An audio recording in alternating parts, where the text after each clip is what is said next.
Okay, and now we're back looking at the front of the 1350th Titan models, Klingon Ktinga, and what we've noticed here is the dome seems to set a bit high compared to the studio model, and also the upper bridge area is more squared off and less rounded than the studio model. So with this in mind, we're going to see what we can do to hopefully make it better. So here's a comparison shot of the model with an overlay of the studio model. Can be seen here, the upper part of the bridge area is much more rounded on the studio model, and also the dome sits lower on the model, although part of that is due to the angle at which I'm holding this. Still, there should be some modifications made in order to get it closer to the studio model. Okay, here I've just taken my little hacksaw tool and sawed off the top of that. Then I went back to the top and did some flat sanding on it to decrease the height about 1/8 of an inch. Okay, what I've done now is I've took a file and roughed the top of the dome off and rounded the corners considerably. Even though the profile doesn't match perfectly, it's still much closer. I've got this photo from the original studio model in the back I'm using as a reference. And I also went ahead and cut the bridge dome off. I'm going to lower it about 1/8 of an inch. Got it cleaned off and in the process of sanding it down. And then once I get that sanded down, I've left this rough where I've used the file on it. We'll have to go back and finish this up with some 220 grit and then go to some 600 grit for some polishing. Then we'll have to get my materials out and apply some more greebles to that to try to match the studio model. Okay, now that I've sanded it down, went back and put a thin layer of spot putty on it. You'll let that dry and knock that down to make sure that I fill in all the little scratches that I didn't actually get to sand out. So after this red spot putty dries, I'm going to go back and sand it again lightly with some 600 grit, and I'll be ready to start applying the greebles to it.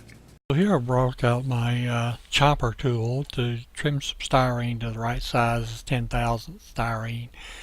Made some small pieces and some longer pieces then applied them back to the upper dome area and did a little scribing. Probably go back and do a little bit more of that, and then get the dome glued back on top and ready to proceed with the next few steps. And while this is not perfect, I believe this matches the studio model more closely than it did originally. It looks pretty good to my eye, so I'm going to be happy with this and move on to the next steps. Okay, I thought I'd like to show one of my files here. Even though I do like big files and do use those big files, this is actually probably one of the smallest sets I've got. This is a pretty small blade, and in the handle there's quite a few other blades. It's a nice little file set, and again the blades are smaller than most of the standalone files, so I do like this for the detail work. It's a perfect tool for that. Okay, now back to the model. One of the things I needed to be able to do was to have the bulb part of the model lighted. So what I did is I made this little piece out of styrene, epoxied it, actually superglued it into the bottom of the bulb, took a strip of LEDs running around the circumference, connected wires to it, and that's pretty much how I intend to light that. Now that I've got that done, what I've done here is taken a piece of 7/16 plastic tube, cut about 1/4 of an inch piece off, and then cut a piece of acrylic that will fit inside that, drilled a hole through it, and mounted a 3mm LED. What this is intended to do is allow the 3mm to simulate the flash of the torpedo launch, and then I've got the outer circumference that I can use to show the charging weapons effect that we see in the movie. Okay, now that the internals for the photon launcher was set aside to dry, I went back to the bulb and did a little more sanding and test fitting for the neck in order to get it to line up correctly. I had to do additional filing inside there to get it to fit like I thought it should.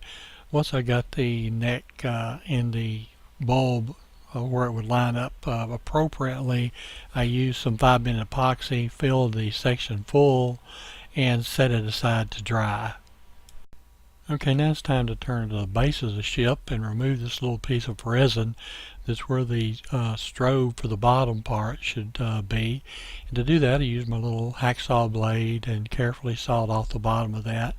And then once that was cut off, I went and got a small piece of acrylic, cut it to the appropriate size, give it a kind of dry fit to see how it was going to look.